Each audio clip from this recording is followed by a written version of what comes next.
How to enable two-factor authentication in Zoho CRM. I'm going to guide you through the process on how to do it. Let's get started. First of all, head over to your preferred web browser. On your browser, navigate to the Zoho CRM website.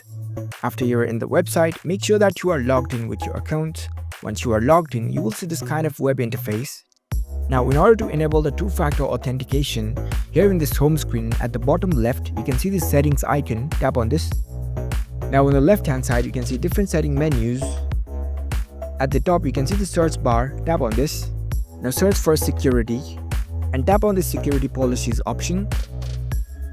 It will take you to the Zoho security directory. Here in the left hand side, you can see the users icon. Tap on this. You can enable the multi-factor authentication on the user basis.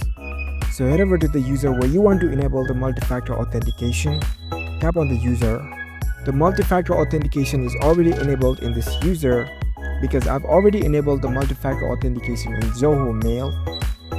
So you can check out our previous videos on Zoho Mail in order to see how to enable two-factor authentication on Zoho Mail.